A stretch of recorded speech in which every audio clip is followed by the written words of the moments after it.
नमस्कार, जय हिंद, वंदे मातरम साथियों।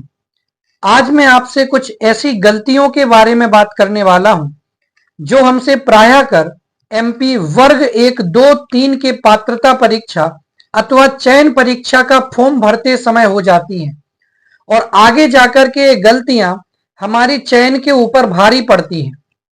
कई बार ऐसा होता है कि अभ्यर्थियों का सिलेक्शन हो जाता है, लेकिन इन गलतियों के बावजूद या तो उन्हें रिजेक्ट कर दिया जाता है या फिर वेटिंग लिस्ट में इंतजार करने के लिए डाल दिया जाता है या फिर उनके ऊपर होल्ड लगा दिया जाता है और अंततः विभाग के माध्यम से रिजेक्ट कर दिया जाता है।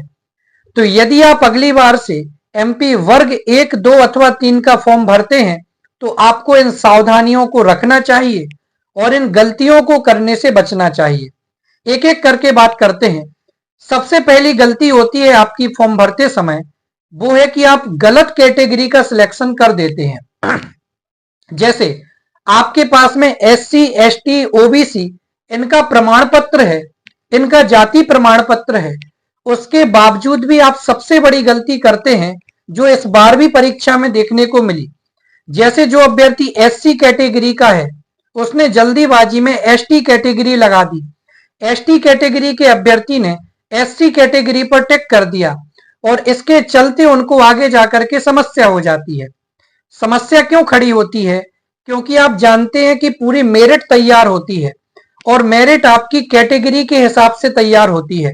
जनरल वालों की अलग बनेगी, ईडब्ल्यूएस वालों की मेरिट अलग बनती है, एससी, एसटी, ओबीसी वालों की मेरिट अलग बनती है।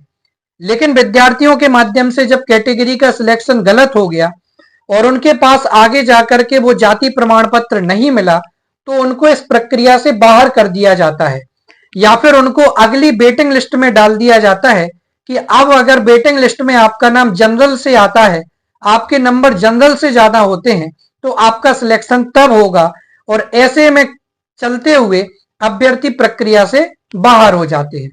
तो सबसे पहली गलती आपके माध्यम से होती है वो आप गलत कैटेगरी का चयन करके करते हैं। इसलिए फॉर्म भरते समय आपको सावधानी रखनी चाहिए। समय से पहले आपको फॉर्म भरना चाहिए, एक दो बार उसको चेक करना चाहिए, तब आप इस गलती से बच सकते हैं। दूसरी गलती जो अभ्यर्थियों के माध्यम से होती है वो बोनस अंकों को लेकर के होती है। जैसा कि आप जानते हैं कि एमपी वर्ग 1, 2, 3 के जो भर्ती परीक्षाएं होती हैं, चयन परीक्षा होती है, उसमें आपसे पूछा जाता है कि क्या आप आरक्षण के लिए पात्र हैं, क्या आप चटनी कर्मचारी हैं, क्या आप भूतपूर्व सैनिक हैं, क्या आप दिव्यांग हैं, इसी प्रकार क्या आपके पास में एनसीसी का सर्टिफिकेट है। तो इन सारी चीजों के आपके पास में बोनस अंक जुड़ते हैं, एनसीसी सर्टिफिकेट वगैरह के, और आपने गलती से इसके ऊपर टिक कर दिया। यदि आपने नहीं किया है तो आपको आगे जाकर के कोई दिक्कत नहीं होती है, आपका सिलेक्शन हो जाए तो। लेकिन यदि आपके पास में सर्टिफिकेट नहीं है और आपने हाँ पे टिक कर दिया तो आगे जाकर के आपको समस्या हो सकती है, क्योंकि इसके जैसे 5 बोनस अंक जुड़ के आए। आपने 80 चयन परीक्षा में अंक प्राप्त किए थे, उसके बाद में 5 बोनस अंक आपके इसके जुड़ गए तो 85 नंबर आपके हो गए। तो इस चक्कर में जब आपके पास सर्टिफिकेट नहीं होगा तब आपको इस प्रक्रिया से बाहर कर दिया जाएगा। इसलिए आपके पास में आरक्षण का जिस भी चीज का सर्टिफिकेट है वो आपके पास में होना चाहिए, अन्यथा आप ऐसी स्थिति में टिक करने से बचें, नहीं तो आपको चयन के बावजूद भी बाहर किया जा सकता है। तीसरी गलती होती है कि बहुत सारे अभ्यर्थी जब पात्रता परीक्षा देने बैठते हैं, चाहे वो वर्ग 1 की पात्रता परीक्षा हो, चाहे वो वर्ग 2 की पात्रता परीक्षा हो या चाहे वो वर्ग 3 की पात्रता परीक्षा हो, उस समय अभ्यर्थियों के माध्यम से शैक्षणिक योग्यता के चयन में गलती होती है। शैक्षणिक योग्यता का चयन क्या, कि जब रूल बुक निकलती है पात्रता परीक्षा की तब उसमें ईएसपी के माध्यम से क्लियरली मेंशन किया जाता है कि ऐसे अभ्यर्थी जो वर्ग 1, 2, 3 की पात्रता परीक्षा दे रहे हैं उनको निर्धारित शैक्षणिक योग्यता के अंतिम वर्ष में होना चाहिए।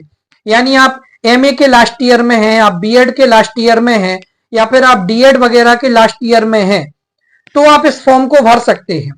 लेकिन कई नए नवेले अभ्यर्थी क्या करते हैं, वो सोचते हैं अरे कोई दिक्कत नहीं होगी आगे जाकर के, वो फॉर्म भर देते हैं, उनका पात्रता में भी सिलेक्शन हो जाता है, चयन में भी सिलेक्शन हो जाता है और आगे जाकर के उनको होल्ड कर दिया जाता है या चयन प्रक्रिया से बाहर कर दिया जाता है। तो आपको तीसरी गलती के ऊपर ध्यान रखना है कि आपको निर्धारित शैक्षणिक योग्यता की यदि आप सेकेंड ईयर में हैं तो ही आप फॉर्म भरें, अन्यथा आप फॉर्म भरने से बचना चाहिए। और यदि आप कदाचित फॉर्म भरते हैं, आपका सिलेक्शन होता है, तो इस बात का आपके मन में बिल्कुल दृढ़ निश्चय होना चाहिए कि यदि आपको बाहर करते हैं तो ये आपकी खुद की जिम्मेदारी होगी, ना कि इसके लिए विभाग जिम्मेदार होगा। तो तीसरी गलती से आपको बचना चाहिए। चौथी गलती क्या होती है और जो कि बहुत बार देखने में आती है, पिछले वर्ष इंग्लिश में बहुत सारे अभ्यर्थियों को बाहर किया गया था, गणित में भी बहुत सारे अभ्यर्थी बाहर हुए थे, और वो गलती होती है कि हमारा सब्जेक्ट जिससे हम पात्रता परीक्षा दे रहे हैं, चयन परीक्षा दे रहे हैं, वो हमारा स्नातक यानी ग्रेजुएशन के लेवल पर तीनों साल में होना चाहिए। और यदि वो नहीं होता है और वो भी मुख्य सब्जेक्ट के रूप में, जैसे यदि आपने ग्रेजुएशन ईयरली एग्जाम हुआ है तो तीनों साल में आपका तीनों मार्कशीट में होना चाहिए, और सेमेस्टर के हिसाब से हुआ है तो 6 सेमेस्टर में आपका जो मुख्य विषय होता है जिससे आपने पात्रता और चयन निकाली है वो मुख्य विषय के रूप में होना चाहिए। और यदि ऐसा नहीं होता है, एक आध सेमेस्टर में ही आपका वो सब्जेक्ट है, तो भी आपको बाहर कर दिया जाएगा। इसलिए जो आपका मुख्य विषय ग्रेजुएशन में रहा है, आप उसी के माध्यम से पात्रता और चयन में अपना पेपर दें, अन्यथा आपको बाहर कर दिया जाएगा। ये गलतियां आपको इसलिए बता रहा हूं ताकि आपका सिलेक्शन होने के बावजूद भी आप रिजेक्ट ना हो। पांचवी सबसे बड़ी जो गलती होती है एमपी की भर्ती प्रक्रिया में, अतिथि शिक्षक संबंधी। अतिथि शिक्षकों के लिए क्लियरली नियम बनाया गया है कि यदि भी अतिथि शिक्षक में आरक्षण का लाभ लेना चाहते हैं तो कम से कम 3 वर्षों में 200 दिन उनको अध्यापन का कार्य कराना चाहिए। और अध्यापन के समय में भी क्या कि 1 वर्ष में कम से कम 30 दिन। तो अभ्यर्थी के 200 दिन उसने कंप्लीट कर लिए, लेकिन तीसरे वर्ष में जाकर के या तीनों में से किसी एक वर्ष में 20 दिन या 22 दिन 25 दिन उसने किया, 5 दिन का कम रह गया, तो ऐसी सिचुएशन में भी आपको बाहर कर दिया जाएगा।